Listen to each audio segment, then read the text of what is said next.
காலை 4 மணி. உங்கள் உடலுக்குள் 4 பெரிய மாற்றங்கள் ஒரே நேரத்தில் நடக்கின்றன.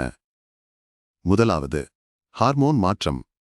மெலடோனின் என்ற தூக்க ஹார்மோன் திடீரென குறைகிறது. கார்டிசால் என்ற விழிப்பு ஹார்மோன் திடீரென அதிகரிக்கிறது. இரண்டும் ஒரே நொடியில் சந்திக்கின்றன. இதற்கு கார்டிசால் அவேக்கனிங் ரெஸ்பான்ஸ் என்று பெயர். அலாரம் இல்லை, காப்பி இல்லை, உடல்தானே விழிக்கத் தயாராகிறது. இரண்டாவது, மூளை அலைகள். இரவு ஆழ்ந்த தூக்கத்தில் மூளை டெல்டா அலைகளில் இருக்கிறது. மிகவும் மெதுவான அலைகள்.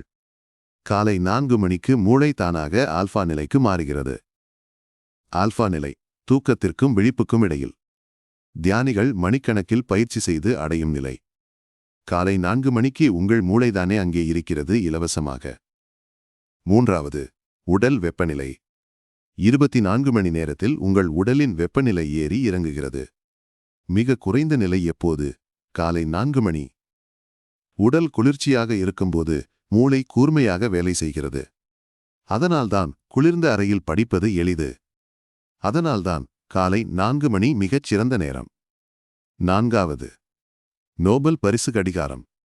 உங்கள் ஒவ்வொரு செல்லிலும் ஒரு மூலக்கூறு கடிகாரம் இருக்கிறது. Circadian rhythm. 2017இல் 3 விஞ்ஞானிகளுக்கு நோபல் பரிசு கிடைத்தது. இந்த கடிகாரத்துக்கு மாறாக வாழ்ந்தால் நீரிழிவு, இதய நோய், புற்றுநோய் ஆபத்து.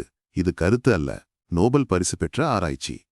இந்த 4 மாற்றங்களும் ஒரே நேரத்தில் நடக்கின்றன. காலை 4 மணிக்கு. இதை ஆயிரக்கணக்கான வருடங்களுக்கு முன்பே ஒரே வார்த்தையில் சொன்னார்கள். பிரம்ம முகூர்த்தம். படைப்பாளனின் நேரம். முழு 7 மாற்றங்களும் விரிவாக மெயின் வீடியோவில் இருக்கிறது. சப்ஸ்கிரைப் செய்யுங்கள்.